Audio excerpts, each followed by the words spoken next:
Bonjour à tous et bienvenue dans This is Paris, votre magazine pour tout savoir du Paris Saint-Germain. Au programme de la prochaine demi-heure, retour sur le match face à Monaco. Objectif, une 13e victoire d'affilée en championnat pour le Paris Saint-Germain. Entretien avec l'entraîneur et tacticien parisien Thomas Tuchel. Et enfin, rencontre avec le défenseur parisien Thilo Kehrer. L'international allemand reviendra avec nous sur son parcours. Salut, c'est Thilo Kehrer et vous regardez This is Paris.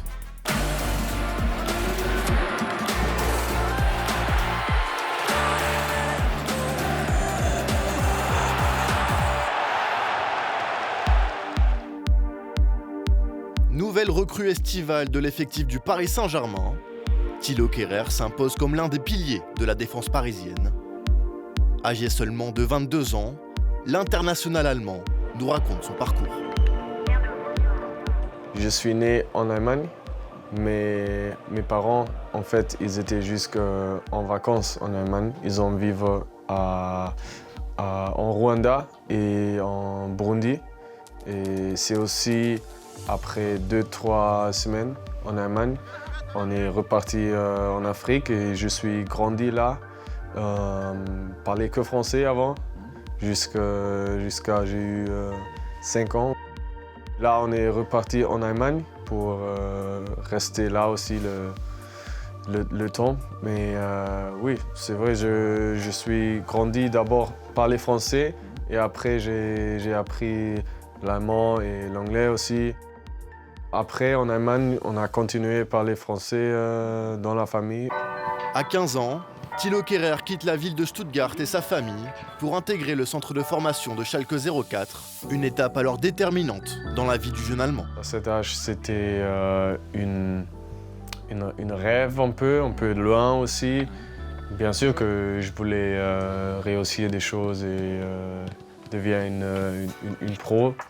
Ça a commencé je pense à 17 ans, où je vraiment senti que je peux le faire peut-être, ou je peux devenir une pro, je suis pas trop loin peut-être de première équipe. Et ça m'a fait grandir plus vite et ça m'a fait être mature et indépendant aussi. Plus vite que peut-être quand je restais à la maison. Mais oui, c'était aussi pas tout le temps facile parce que la famille elle est loin et quand les choses ne se passent pas très bien, il y a aussi des temps un peu difficiles, mais c'est bien pour grandir. Ouais. Le 16 août 2018, Thilo Kehrer s'engage avec le Paris Saint-Germain pour une durée de 5 ans. L'occasion pour l'Allemand de retrouver ses compatriotes Julian Draxler et l'entraîneur Thomas Tuchel. C'était aussi un grand pas en avant parce que je savais que c'est une grande occasion. Je savais que c'est un grand défi aussi. J'étais prêt pour le faire parce que je me dis pour moi, c'est encore une pas en avant pour grandir, pour apprendre, pour voir le meilleur de moi-même. Pour moi, c'est vraiment comme une grande famille. Il y a des Sud-Américains un peu locaux et tout ça. Il y a des petits frères un peu qui viennent de l'académie ici, de formation. Et ouais, il y a un peu tous et je me sens bien avec tous les gars ici. C'est une bonne ambiance dans l'équipe, dans les vestiaires, dans les matchs, dehors aussi. Oui, je suis très content de ça. Comme notre équipe, on est sur une bonne route. On progresse, on s'améliorait chaque jour et dans chaque match aussi.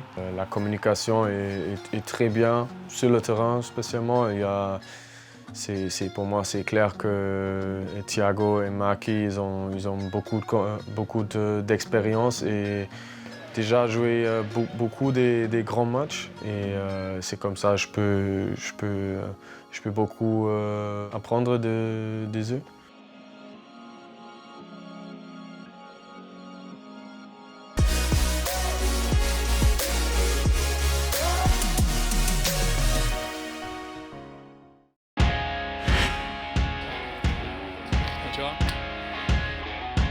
Pour cette 13e journée de championnat, le Paris Saint-Germain s'envole vers la principauté. Un bon début de saison des Rouges et Bleus qui peut se poursuivre avec une 13e victoire d'affilée sous la pelouse de Monaco. Embarquement immédiat.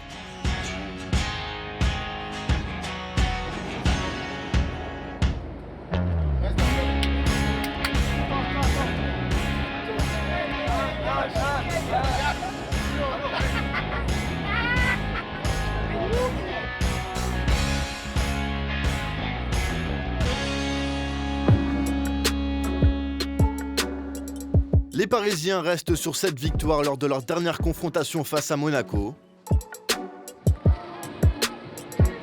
Thomas Tuchel met en place un 3-4-3 avec 6 changements par rapport au match de Ligue des Champions face à Naples.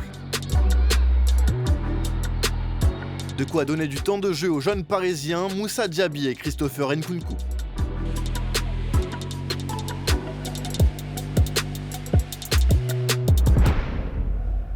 Le Paris Saint-Germain domine ce début de rencontre et concrétise dès la 5e minute. Mal repoussé par la défense monégasque, le ballon revient dans les pieds de Neymar Junior, qui sert Edinson Cavani.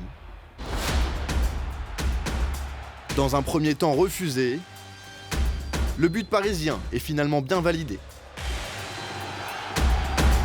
C'est besoin de chercher toujours d'être bien placé parce que si tu as toujours les côtés comme Kylian, comme Ney, et Moussa qui arrive et aussi Nkunku, je pense que c'est besoin de travailler pour essayer d'être toujours là et bien prêt pour finir l'action. Le premier c'est un passe pas volontaire, mais le deuxième c'est volontaire. Et l'assistance vidéo est de retour à la 12e minute. Neymar sert parfaitement Moussa Diaby dans le dos de la défense monégasque. Edinson Cavani est à la finition mais signalé hors jeu. Après vérification par le corps arbitral, El Matador s'offre bien un doublé et met les Rouges et Bleus à l'abri en ce début de match. Le coach m'avait donné les consignes de rester écarté et de faire des appels. Je vois que Ney il a le ballon, je fais une course derrière le dos, il me la met et puis un petit son pour Eddy.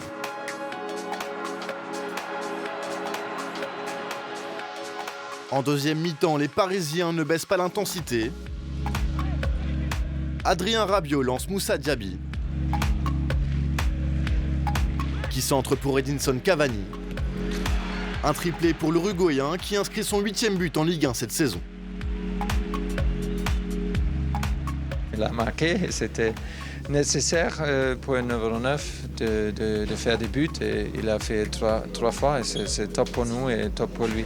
L'action a démarré d'Adrien, puis un centre très fort au deuxième pour Eddy qui met son triplé.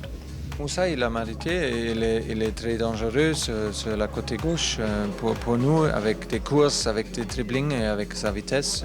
Et il fait bien et ça c'est top. 64e minute, Kylian Mbappé provoque dans la surface de réparation. Penalty pour le Paris Saint-Germain, que Neymar transforme.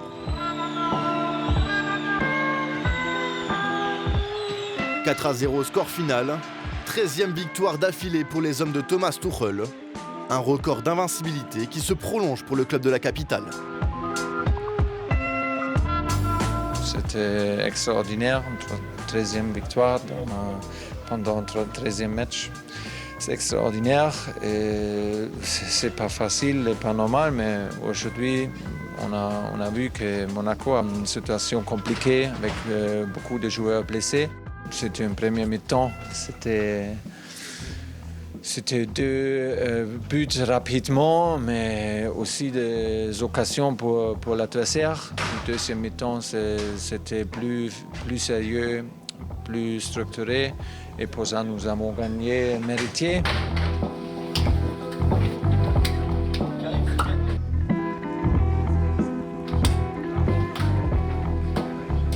Je suis très content de marquer ce soir. Premier de gagner ce match parce que nous avons gagné le 13e match. Et ça, c'est un objectif très, je pense, très positif pour l'équipe, pour le club. Et après, c'est vrai que je n'ai pas joué beaucoup dans les dernières semaines, mais j'essaie toujours de récupérer bien et d'être au maximum. Et ce soir, je suis content de ça qui s'est passé ce soir. Le Paris Saint-Germain a convié le temps d'une semaine l'espoir qatari Ahmed Al-Meghessib. Le joueur pro e-sport du PSG était présent à Paris pour découvrir l'environnement du club rouge et bleu. Au programme, séance d'entraînement avec l'équipe réserve du Paris Saint-Germain, participation aux tests physiques et visite des installations du club de la capitale. Être si près du terrain, c'est incroyable. Je suis très motivé, je suis là et si je peux jouer, ça serait formidable. Je donnerais tout pour jouer dans ce stade. Demain, j'ai un entraînement avec l'équipe réserve. J'espère que vendredi, j'aurai un match contre Caen. Ce serait intéressant de jouer ce match.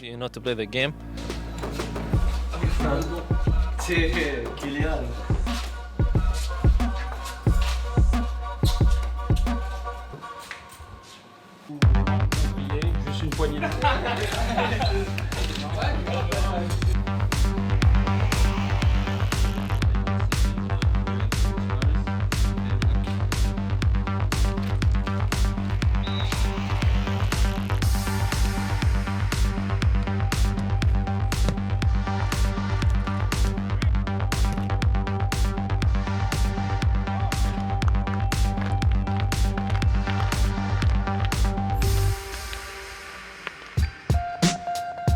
Pour terminer son séjour parisien en beauté, Ahmed Al-Meghessib a pu disputer 30 minutes de jeu lors du match amical de l'équipe réserve du Paris Saint-Germain face à l'équipe première de Caen.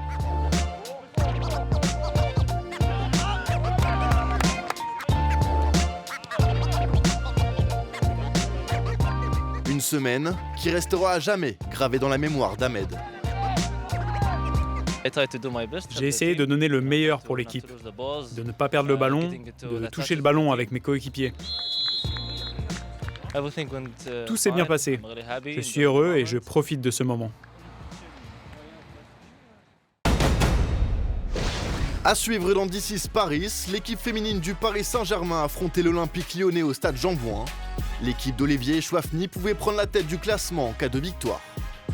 Et enfin, entretien avec l'entraîneur et tacticien parisien Thomas Tuchel.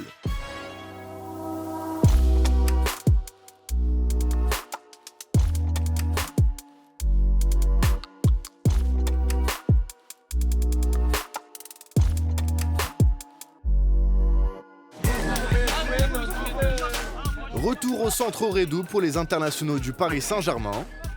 Après une trêve internationale, Thomas Tuchel retrouve son effectif à 2 jours du match face à Toulouse. Les Parisiens visent une 14e victoire d'affilée en championnat. De quoi préparer au mieux le match contre Liverpool mercredi soir.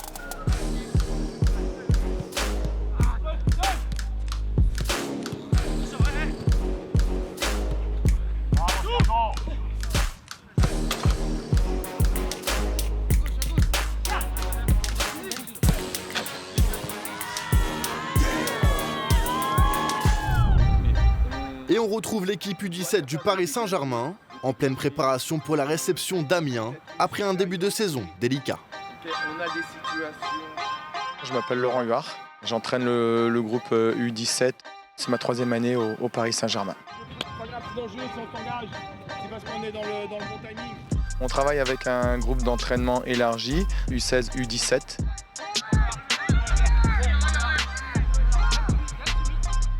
Alors dimanche, on reçoit Amiens. Cette année, nous avons un championnat très difficile en ce qui nous concerne. On va jouer un adversaire qui a un grand temps d'avance sur nous. Ce que j'attends de ce match-là, c'est d'être très affirmatif. On est capable de produire du jeu. Nos principes de jeu offensif sont plutôt bien ancrés. Pour le match d'Amiens de dimanche, on est déterminé parce qu'on sait déjà qu'on a des points à rattraper. À domicile, on doit tout donner et on est prêt.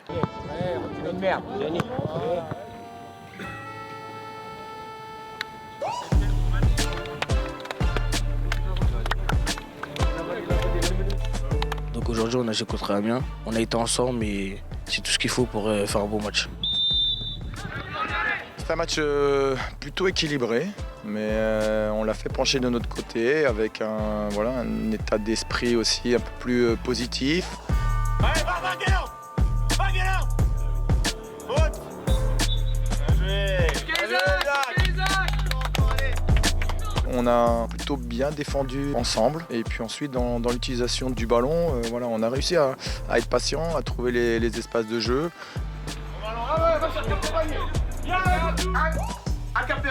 Ok, on absorbe ce processus-là. Okay. On a surtout écouté les conseils du coach, de changer de côté pour trouver la prise d'avantage. On s'est décidé en groupe, est-ce qu'on fait le bloc bas ou bloc haut, comme le coach nous a toujours fait travailler et c'était vraiment parfait.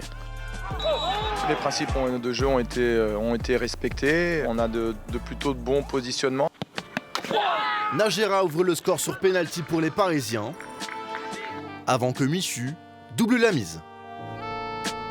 Grâce au 3e but inscrit par Ahamada, le Paris Saint-Germain signe une belle prestation, de quoi lancer définitivement sa saison. On a sans doute cru un peu plus en nos chances et été récompensé en marquant ces 3 buts. On a aussi 3 matchs très importants qui viennent pour notre équipe. On doit être à l'initiative du jeu, on doit être à l'initiative de la défense. Voilà, c'est comme ça qu'on ira chercher nos victoires. Là, on se sent très bien, mais c'est loin d'être terminé. Là, on est prêt et on va continuer sur cette voie. J'espère que la confiance va encore grandir pour notre suite de championnat.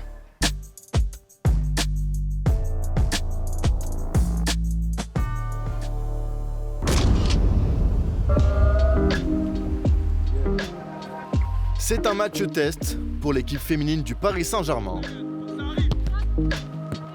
2e du championnat, les Parisiennes reçoivent le leader, l'Olympique Lyonnais.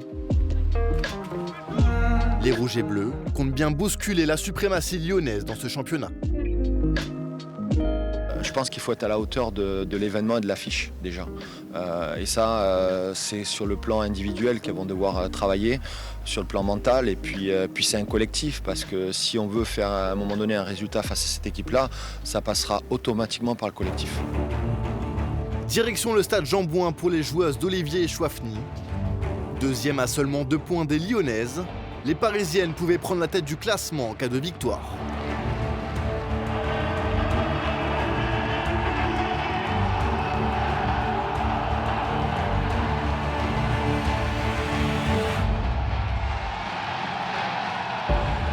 C'est surtout lors de ces rencontres qu'il faut vraiment être bien physiquement, mentalement.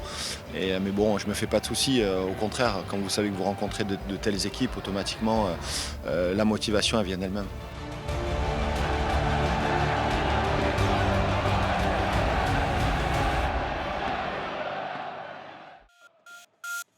Accompagnés par les chants du collectif Ultra Paris, les Parisiennes ouvrent le score par Chan Wang, bien aidée par la gardienne lyonnaise.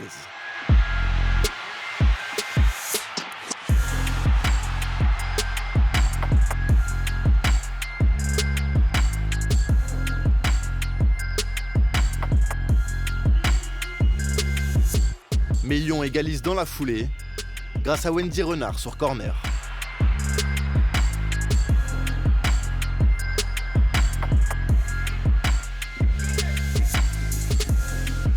En toute fin de match, la gardienne parisienne Katarzyna Kedjenek permet au Paris Saint-Germain de conserver un bon point face à l'Olympique Lyonnais.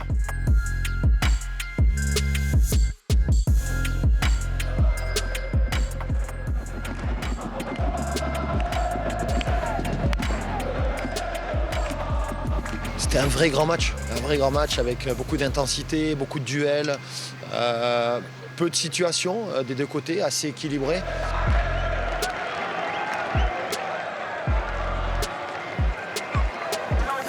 C'est vrai que c'est un bon point de prix, on avait quelques blessés, on avait Paulina qui s'était blessée dans la semaine, on a Eve aussi qui est sortie au cours du match, mais voilà, on s'est accroché au collectif et aujourd'hui on va chercher ce match nul qui est aussi important, donc il ne va pas falloir lâcher. Je pense que le Paris Saint-Germain est en train de franchir des caps. Déjà en venant jouer à Jean-Bouin dans un contexte grand stade, c'est déjà une première. Et puis la deuxième, c'est que face à Lyon, on ne veut plus subir. On a envie aussi d'aller leur causer des problèmes et on va tout faire pour faire un bon résultat sur le match retour. Mais avant ce match retour, il y aura aussi bien d'autres matchs pour pouvoir rester, on va dire, près d'elle.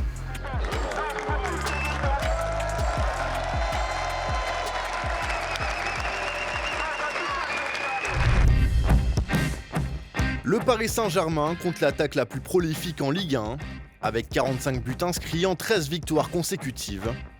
Les Parisiens sont également solides défensivement, avec un seul but concédé sur pénalty en 6 matchs de championnat. L'équipe de Thomas Tuchel est la meilleure défense de Ligue 1 cette saison. Plus vous avez le ballon, moins vos adversaires l'ont. C'est mathématique. Plus vous avez le ballon, moins vous risquez de prendre des buts.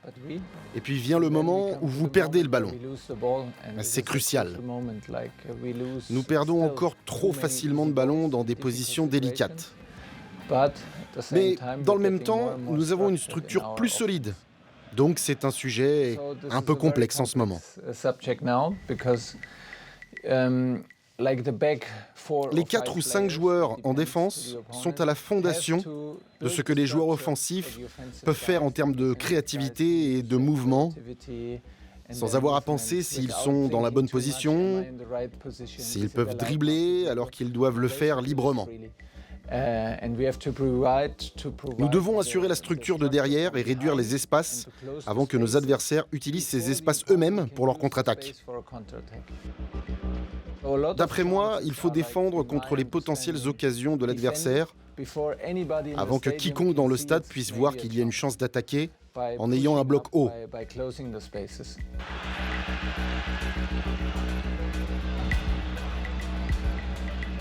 Et l'autre point est que nous avons besoin de nos joueurs offensifs. Quand nous perdons le ballon pendant 3, 4, 5, 7 secondes à grande intensité, nous avons besoin d'eux. Si nous avons tous ces sujets et aspects de jeu ensemble, vous verrez un match comme celui de Lille, et alors ce sera possible de ne pas concéder d'occasion, de voir le ballon autant que possible pour décourager l'adversaire et ne pas les laisser penser que ça peut être possible en seconde période. Si ce n'est pas possible du tout, ils seront découragés et ça sera plus facile pour nous.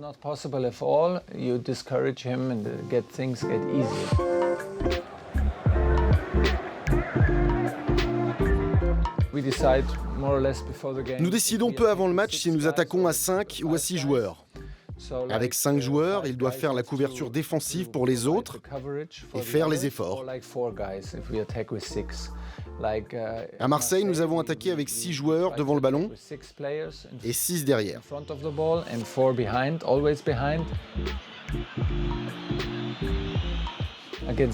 Contre Lille, comme ils étaient dangereux en contre-attaque, il fallait nous assurer une sécurité.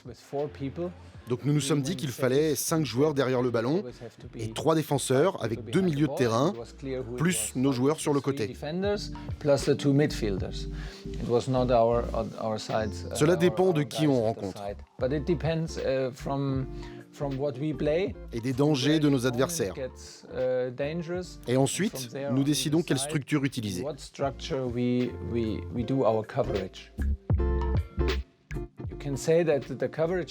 La formation défensive en 2-3 est très bonne. En 3-2, ça l'est également. Si vous avez un diamant avec 4 joueurs, c'est courageux. Cela dépend de nos adversaires. Mais nous l'avons fait à Marseille, par exemple.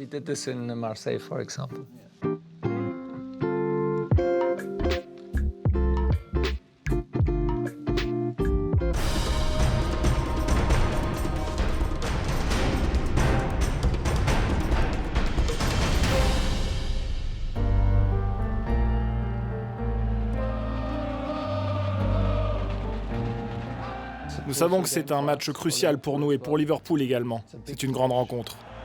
Si on ne gagne pas, nous sommes presque éliminés. On peut faire quelque chose de spécial.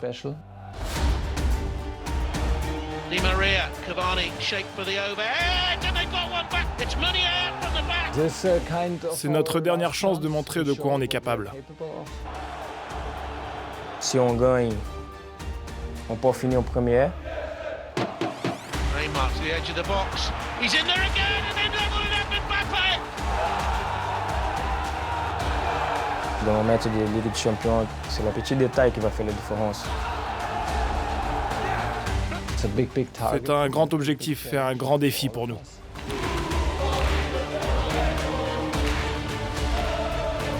Avec notre supporter, nous sommes beaucoup plus forts.